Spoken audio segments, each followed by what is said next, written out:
हमारी संस्कृति, हमारे संस्कार सदा रहे हमारे साथ।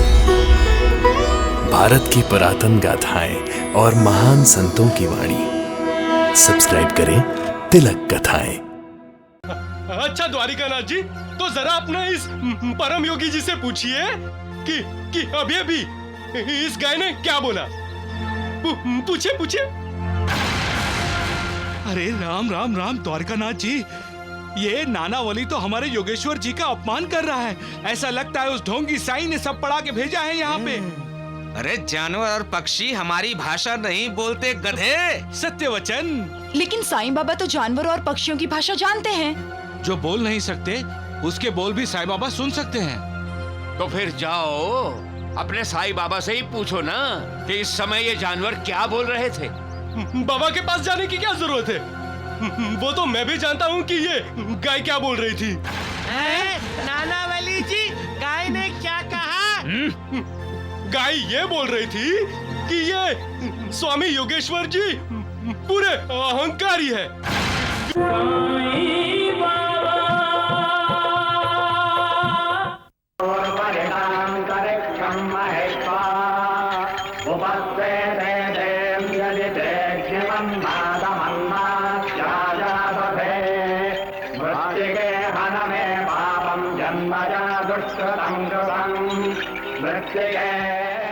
योग साधना क्या है?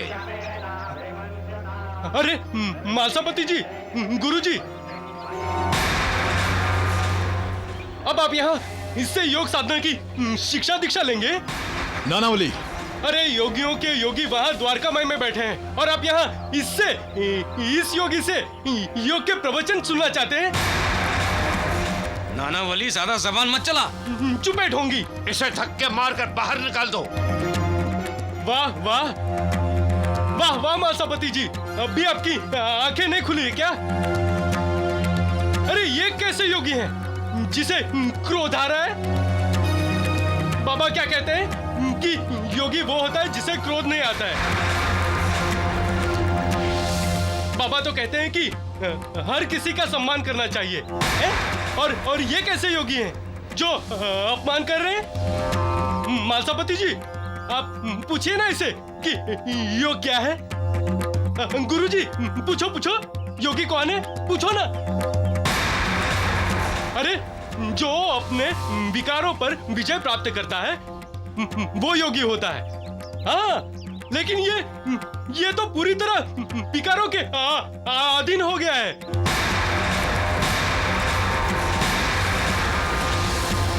और आप बाबा को छोड़कर यहाँ आ गए।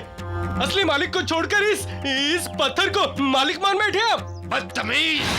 अरे योगी वो है जिसे हर आत्मा में परमात्मा दिखाई देता है और इसे तो सामने होते हुए भी परमात्मा दिखाई नहीं देता है। तो फिर इसे हर आत्मा में परमात्मा कैसे नजर आएगा? तुम्हारी इस उद्दंडता का दंड तुम्हें मिलेगा। अरे दीजिए उसे दंड। हाँ। ये उसी पाखंडी साईं बाबा का चेला है। बिल्कुल। अच्छा, तो मैं साईं का पाखंड सबको ना बता दूं, इसीलिए ये मुझे यहाँ से भगाने के लिए आया है। अरे चलो, मैं तो अपने मालसापति जी और गुरुजी को लेने आया हूँ। चलिए गुरुजी, चलिए। अरे जो खुद पाखंडी होते हैं ना, उसे ना पूरी दुनिया पाखंडी नजर आती है। चलो। कोई कहीं नहीं जाएगा। यहाँ जो भी बैठा है मेरा भक्त है, मेरा शिष्य है।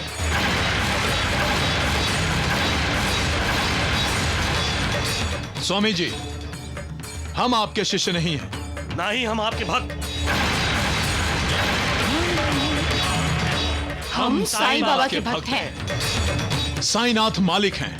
साईं बाबा भगवान हैं। बस, उस पाखंडी का गुणगान मेरे सामने मत करो। अगर तुम सब साईं बाबा के शिष्य हो तो मेरे पास क्यों आए हो? भगवान के दर्शन के लिए।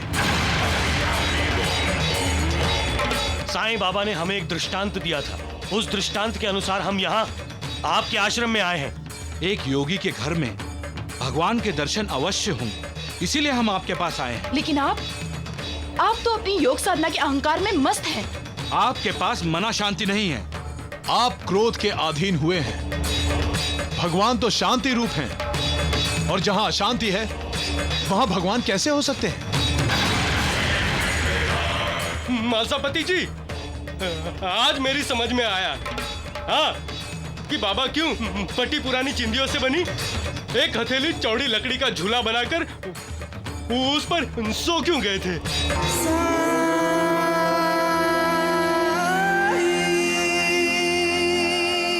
एक योगी क्या कर सकता है वो हमें ये बताना चाहते थे।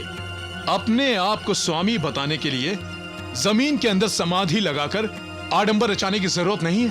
मालसापति, क्षमा चाहता हूं स्वामी जी, आपने साईं बाबा पर उंगली उठाई इसीलिए ये सब कहना पड़ रहा है। आपके हित में यह है कि इसी समय आप द्वारिका माई जाकर साईनाथ से क्षमा मांगकर उनकी शरण मांगे। मैं साईं बाबा से क्षमा मांगू? कभी नहीं। लेकिन एक बात याद रखना, जिस दिन मैं शिरडी और द्वारका माई में कदम रखूंगा साईं की सारी पोल खोल दूंगा। हाँ, क्योंकि स्वामी योगेश्वर जी तो परम योगी हैं, परम योगी। सत्य वचन। अच्छा द्वारिकानाथ जी, तो जरा अपना इस परम योगी जी से पूछिए कि अभी अभी इस गाय ने क्या बोला। पूछिए पूछिए।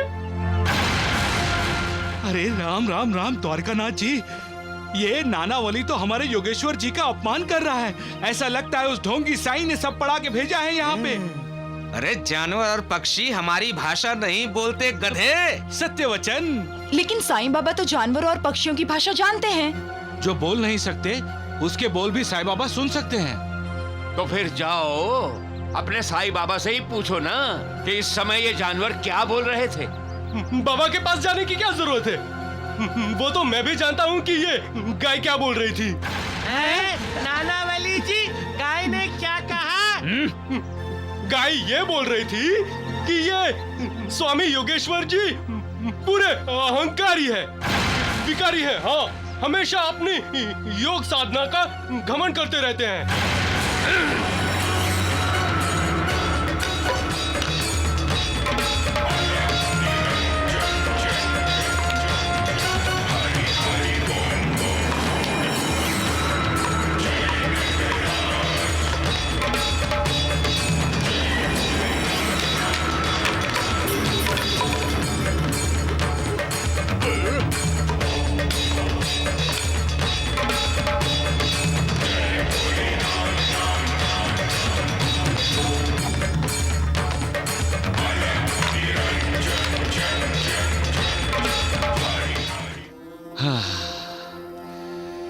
नानावली को मुझ पर कितनी श्रद्धा है। प्रणाम बाबा। हाँ। गांव वाले तो नानावली को आपका हनुमान मानते हैं साईं बाबा।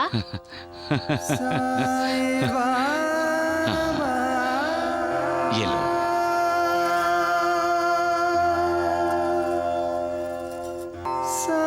लो।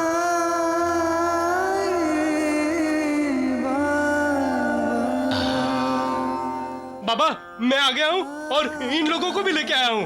आओ, आओ। क्यों भक्तों, मालिक के दर्शन हुए? द्वारिका माई में तो हमें मालिक के दर्शन रोज होते हैं साईनाथ, पर वहां योगेश्वर स्वामी के आश्रम में मालिक के दर्शन नहीं हुए।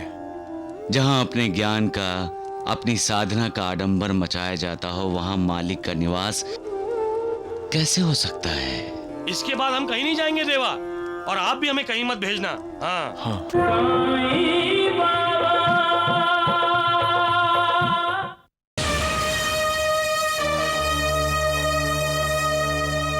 तुम्हारी सुनन्ना मौसी आत्महत्या करने जा रही है, उसे बचाओ। तुम्हारी सुनन्ना मौसी आत्महत्या करने जा रही है, उसे बचाओ। उसे रोको तात्या, जल्दी करो। सुनंदा मौसी।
तुम्हारी सुनन्ना मौसी आत्महत्या करने जा रही है, उसे बचाओ।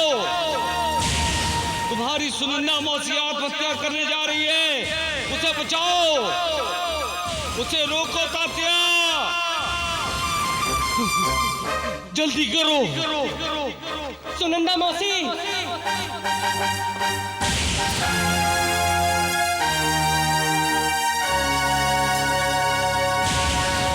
और जल्दी तात्या। सुनंदा मौसी,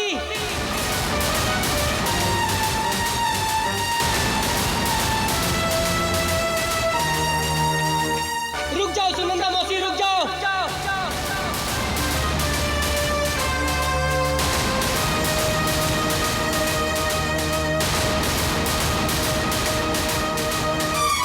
नहीं सुनंदा मौसी नहीं, आपको साईं बाबा की कसम है।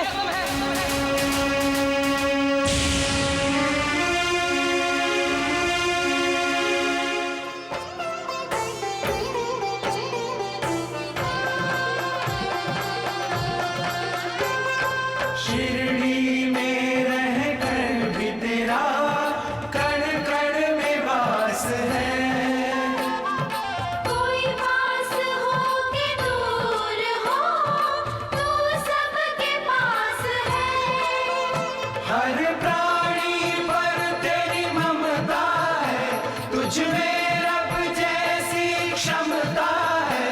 तू अपने ऊपर ले लेता, तू अपने ऊपर ले लेता, जीवों पर आए दुख तमाम। साईं राम, साईं श्याम, दुख भंजन तेरो नाम।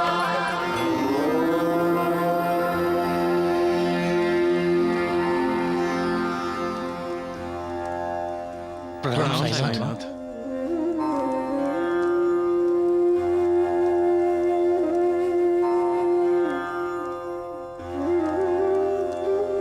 पिछले जन्मों में अच्छे कर्मों की वजह से ही हमें मनुष्य जन्म मिलता है। इसका फायदा तभी होता है जब हम इस जन्म में उस मालिक की भक्ति करें और मोक्ष को प्राप्त कर लें। आत्महत्या करने का मतलब है अपने हाथों से अपने भाग्य को ठोकर मारना।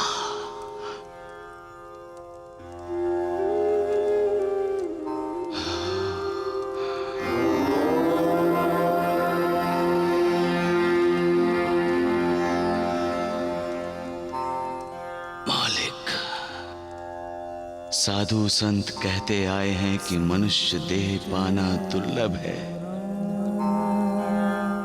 हमारा ये शरीर पंच महाभूतों से बना है। जो 5 तत्व मिलकर ये शरीर बना है वो हैं पृथ्वी तत्व, अग्नि तत्व, आप तत्व, वायु तत्व और आकाश तत्व। ये पंच तत्व मतलब पंचमुखी।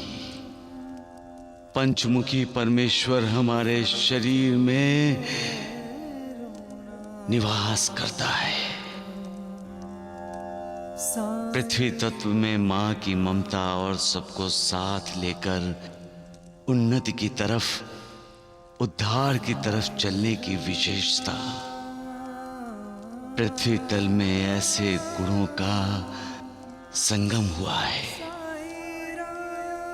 ये मनुष्य शरीर ही है जिसमें आत्मा सर्वशक्तिमान परमात्मा की भक्ति कर सकता है,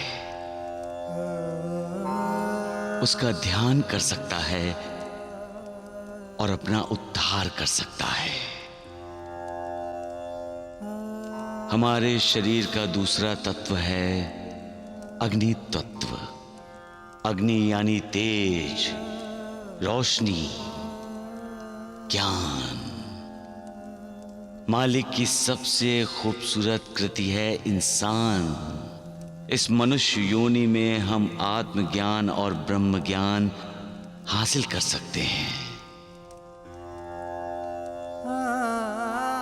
हमारा शरीर जीव और शिव, इनके मिलन से बनाया हुआ मालिक का सुंदर मंदिर है। इस मंदिर में अग्नि की तरह तेजस्वी आत्मा रहती है। इस तेज का यानी आत्मा का जब परमात्मा से मिलन होता है तभी हमें मोक्ष, मुक्ति मिलती है। आप तत्व हमारे शरीर का तीसरा तत्व है। आप यानी पानी। मनुष्य शरीर को भूख प्यास तो लगती ही है। हमारे शरीर में जल तत्व के रूप में खून सिर से पांव तक बहता ही रहता है। शारीरिक संतुलन ठीक रखने के लिए ही ऋषियों ने मनुष्य को योग, ध्यान, धारणा, जप, तप और कसरत करने के लिए कहा है। मनुष्य शरीर का चौथा तत्व है वायु तत्व। जब से इंसान पैदा होता है तब से उसे हवा, वायु की जरूरत पड़ती है। जीने के लिए प्राण वायु आवश्यक है। ये वायु तत्व प्रबल भी नहीं होना चाहिए और दुर्बल भी नहीं। अगर वायु तत्व प्रबल हो गया तो शरीर पर संधिवात, लकवा आदि बीमारियों का हमला हो जाता है। पांचवा और आखिरी तत्व है आकाश तत्व। हमारा मन, हमारा अंतःकरण, हमारा दिल आकाश तत्व ने व्याप्त किया है। यह आकाश तत्व ही हमें दया, क्षमा, शांति जैसे सद्गुणों का उपासक बनाता है और हमें अज्ञान के अंधेरे से ज्ञान की रोशनी में ले जाता है। पता है आपको, मनुष्य योनि प्राप्त करने की कोशिश तो देवता भी करते हैं। तो क्या ऐसे दुर्लभ मनुष्य शरीर का अंत हमें खुदकुशी करके करना चाहिए? अगर हमें अपनी आध्यात्मिक उन्नति करनी है, मोक्ष मुक्ति के द्वार खटखटाने हैं, तो हमें मनुष्य शरीर का महत्व जानना होगा। जान जाएंगे तो कभी आत्महत्या या खुदकुशी के बारे में सोचेंगे भी नहीं।